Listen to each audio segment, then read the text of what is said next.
Namaste and hello everyone to the BAPS Better Living podcast. My name is Dhaval and I'm joined here with my friend Kashyap. Kashyap, we've been talking a lot about this topic of status and power. I think this is especially relevant in today's day and age where we're seeing so many things happening outside. But I think for you, this discussion came about more from a personal experience. Do you mind going into that? I think with everything going on in the world today, there's been a lot of discussion about power dynamics, and that's occurring in the professional space. Occurring in politics, geopolitics. So much of what we're seeing in the news today. But I just want to bring it down to a personal. My daughter was flying alone for the first time, without her parents for the first time, and she was going with a temple group of young high schoolers to Florida. She was first time flying without mom or dad.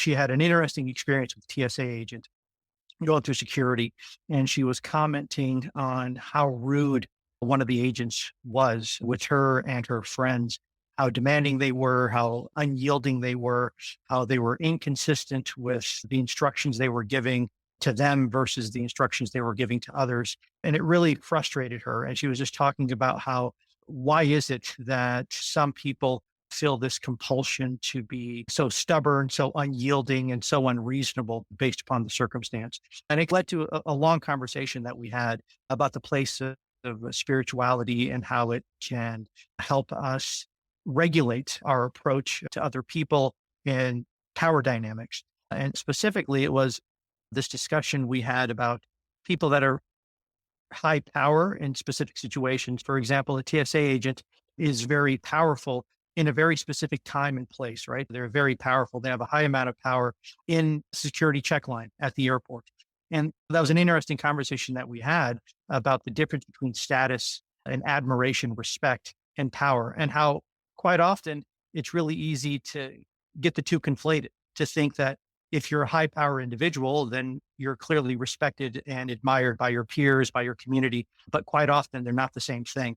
And then the question became, which one is more valuable? Which one is more important professionally and personally? So that's where the conversation started, with the bad experience in TSA. And it led to a little bit of a deeper conversation about the subtle difference and the important difference between status and power. So what you're saying is that people in the world often conflate, I have more power in this very specific situation, and power equals status. And so it's almost like they're deriving their identity, their sense of self-worth from, even if it's a very micro, very small place where they're having a lot of power, they're deriving their identity from it. Yeah, exactly. Exactly. I remember a very specific situation when I was doing my internship in St. Louis.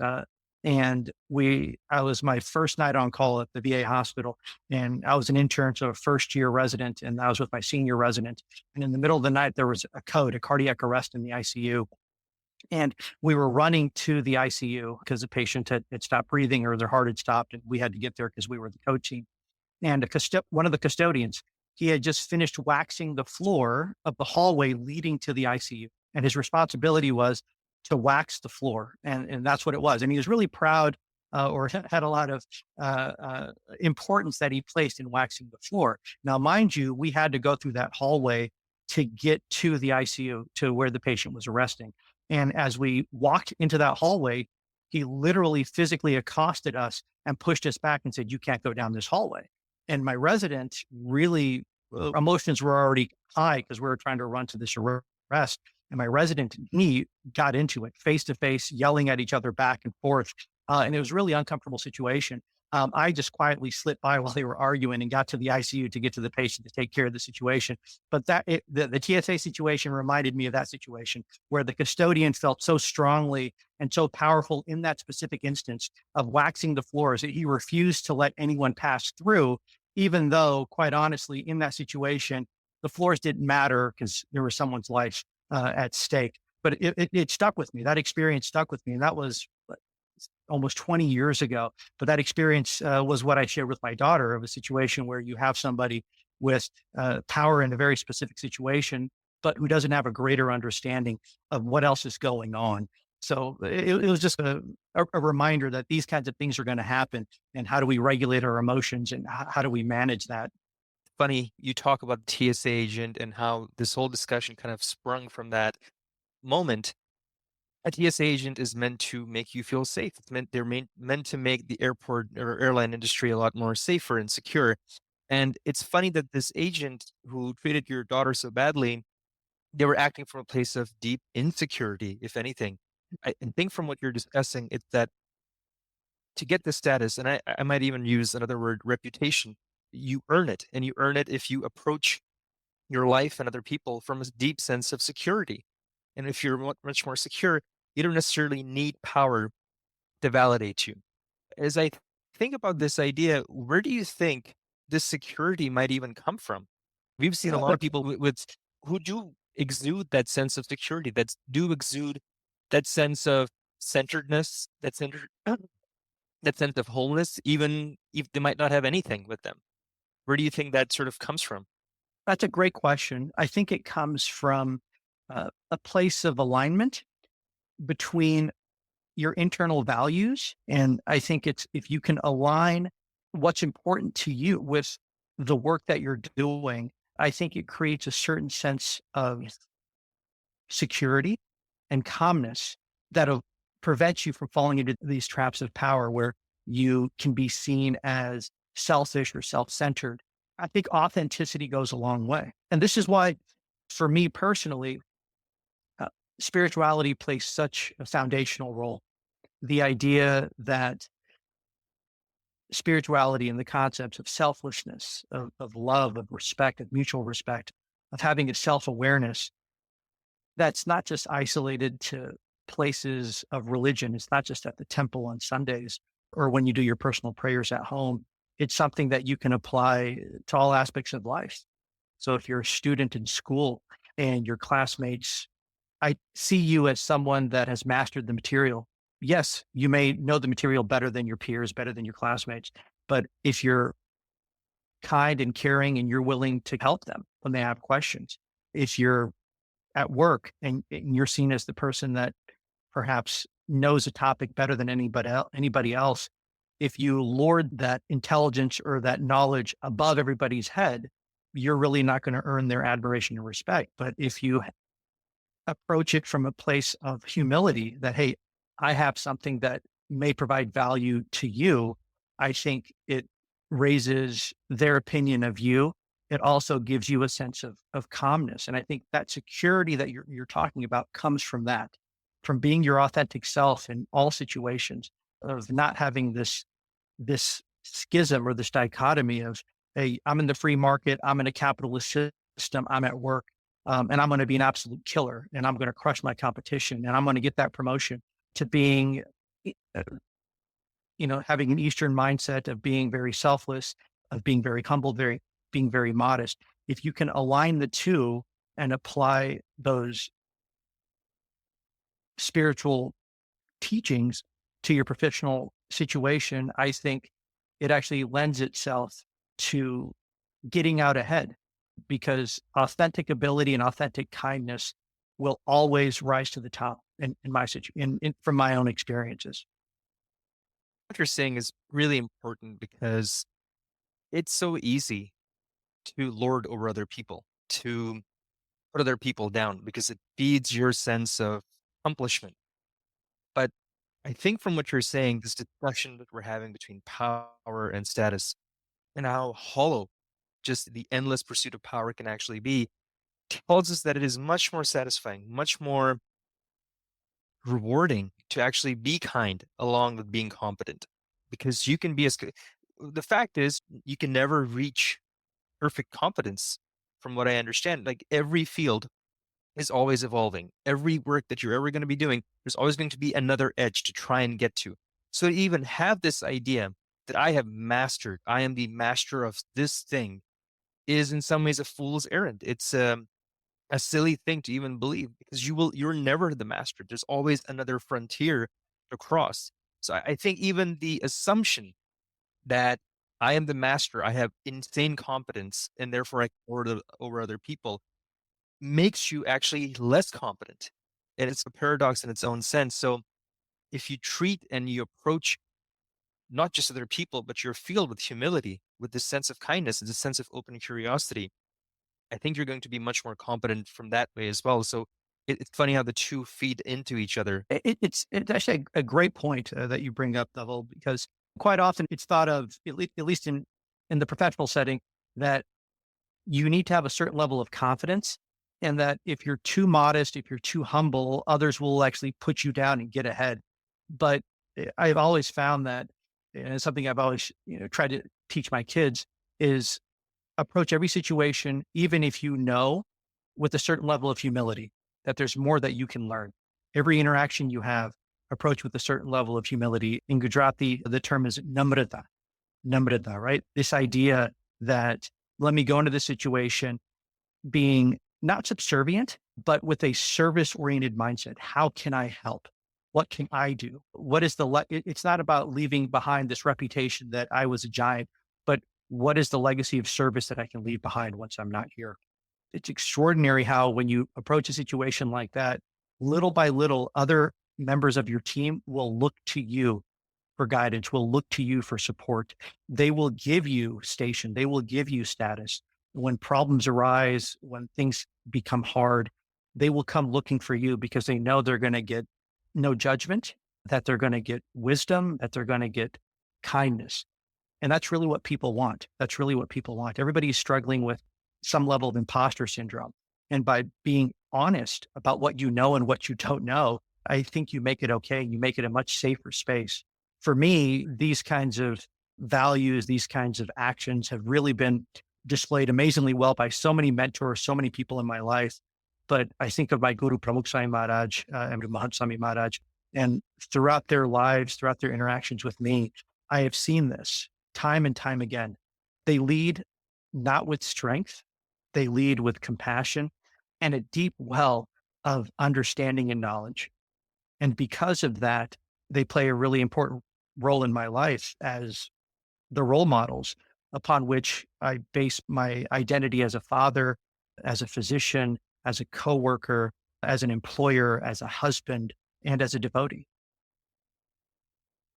Uh, Coming back to this idea of spirituality and how our gurus have really exemplified this, I think it's what their lives teach us is that this idea of compassionate leadership, this idea of being humble and curious and open minded with people and not being judgmental is not just a character trait, but it's actually a spiritual practice itself.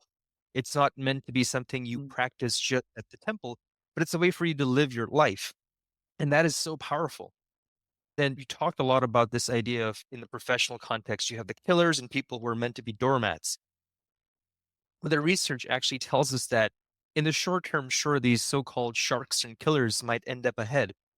But the bestseller book Give and Take by Adam Grant, for example, professor at UPenn Wharton School of Business, has done a deep dive into this topic, and he has made the case that over the long term, it's the givers who end up much further ahead because they aren't internally focused. They're not carrying this sense of insecurity around them.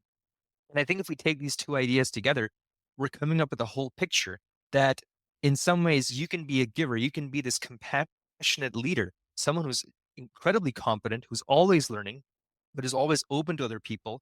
And if you marry that with spirituality, you now have an unbeatable combo that gives you a sense of groundedness that makes you feel extremely secure, but it actually ends up being a spiritual practice for you as well. It enhances everyone else around you. And over the long term, sure, you might have dips, ups and downs, where sometimes you fail, sometimes you win. But over the long term, your life is going on a much more upwards trajectory. And that is so powerful. Um, so you actually want to turn it back to you because you said you had firsthand experiences at Pramukh Swami and Mahant Swami Maharaj. You actually lived this quality out loud. What has been your experience with them? Where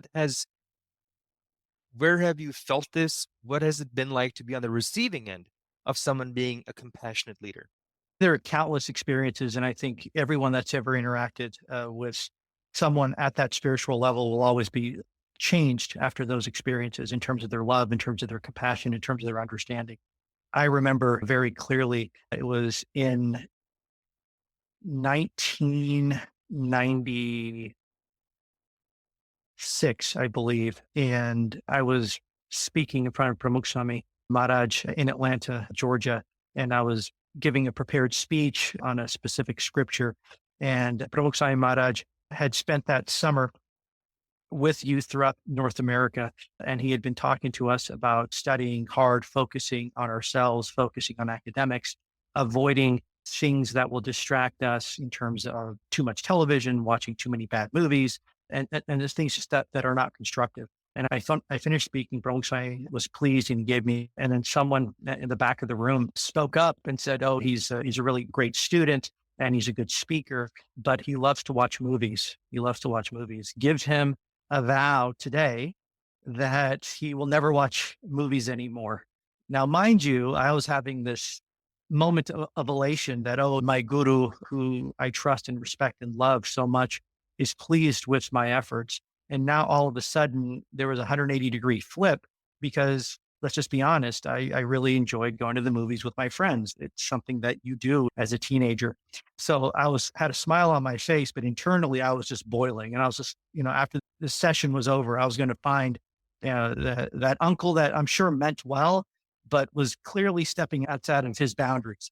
And Pramukh Maharaj, he looked at the person who provided that unsolicited advice that he should give me a vow to give up movies. And he looked back at me. Now, mind you, he had spent so much time with us telling us how we need to diminish our time doing wasteful things and increase our time doing constructive things. And he had this dry smile on his face. He said, "I hear you, but I don't want to give him that vow. Let him do what he's doing. It's okay. He'll understand in time." And it immediately, even though it wasn't what he wanted, and I know that in retrospect, it's not what Pramukh Swami Maharaj wanted, but what did it do for me? It immediately increased the connection that I had with him. Why? He understood my flaws and he's willing to accept them. And he was still willing to praise me and recognize the things that I can do well versus focusing on the things that I was still flawed in. So that was one example of Pramukh Swami Maharaj in my own personal life. And then with Mahant Swami Maharaj in 2016, and this still very much sits with me, 2016, when Pramukh Swami Maharaj passed from this mortal world, and Mahant Swami Maharaj was given the Guru Pad. He became the Guru, the spiritual leader of a very large organization, BAPS. At that time, he did not immediately identify himself as the person with authority. He gently eased into the role. What did he talk about? The first public speech that he gave, first time he spoke publicly, what did he talk about? He talked about a couple of things. Number one, he talked about faith and he talked about self, unity. That was it. That's what he focused on. He didn't focus on himself. He didn't focus on, okay, I'm now the guru. He focused on faith and unity. And that's all he asked us for. That's all he wanted. Quite often when we've seen leaders take their place on the proverbial throne, and we've seen the things that they have said. We've seen them criticize the past. We've seen them blaze this new vision for the future and talk about how things are going to be so much better going forward. This was a seamless transition because he focused on core values and principles, and it softened the transition for all of us. So those two things for me exemplified how you earn status, love, respect, admiration without trying to, by thinking of the individual in front of you, but also thinking about an entire population of people as well. So those are the two things for me. And I'll say this, even 9 years after he assumed the role of being the guru of millions, he keeps coming back to these same principles. It's not that this was not a transition tactic. It was something that he lives even to this day, that we do need to look for unity. We do need to look for faith. Those are the foundational principles, and it's not about diminishing the past. If anything, we've kept seeing him highlight efforts of Pramukh Swami Maharaj and other gurus within the lineage.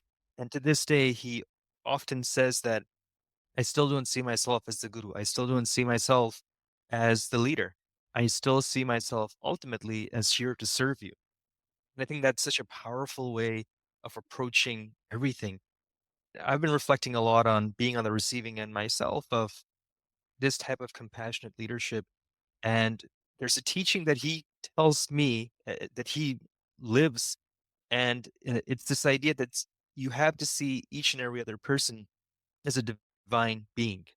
And I think that is the source of where he's able to practice this. Because if you see one another as ultimately a divine being beyond this body mind who has certain accomplishments, certain bank accounts, certain status and title, certain education pedigree and whatnot, you remove all of that. Ultimately, each and every person is divine. And that's been a central teaching that Pramukh Swami Maharaj and Mahant Swami Maharaj have always lived.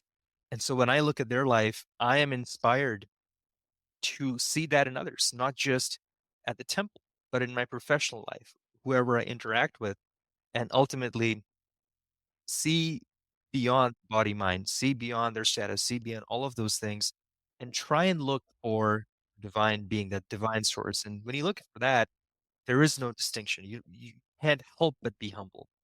I think it's spot on. That idea that you mentioned before from Adam Grant, a professor at the University of Pennsylvania, the idea that givers are better than takers, or they do better. It's not just that they're better for society, better for their community, but it's better for themselves. Maharaj, during his United Nations address, he quoted the Sanskrit verse, Ishavasyam idam sarva, right? I see divinity, I see God in all.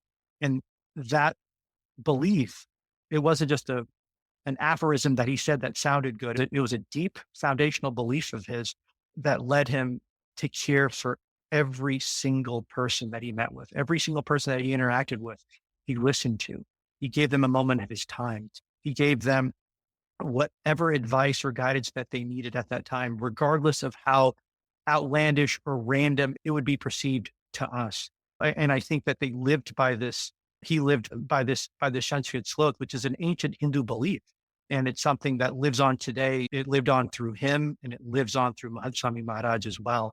And I think it's just a beautiful concept that if you apply to your day-to-day life, your interactions with your wife or your in-laws or your children or your coworkers or your customers, whatever it is, I think it softens your approach and it will lead to not just success, financially or professionally, but I think more importantly, it leads to this sense of calmness and this alignment of your values and your life in all facets that really brings peace. And at the end of the day, I think that's what everyone is looking for is how do I find happiness? How do I find peace?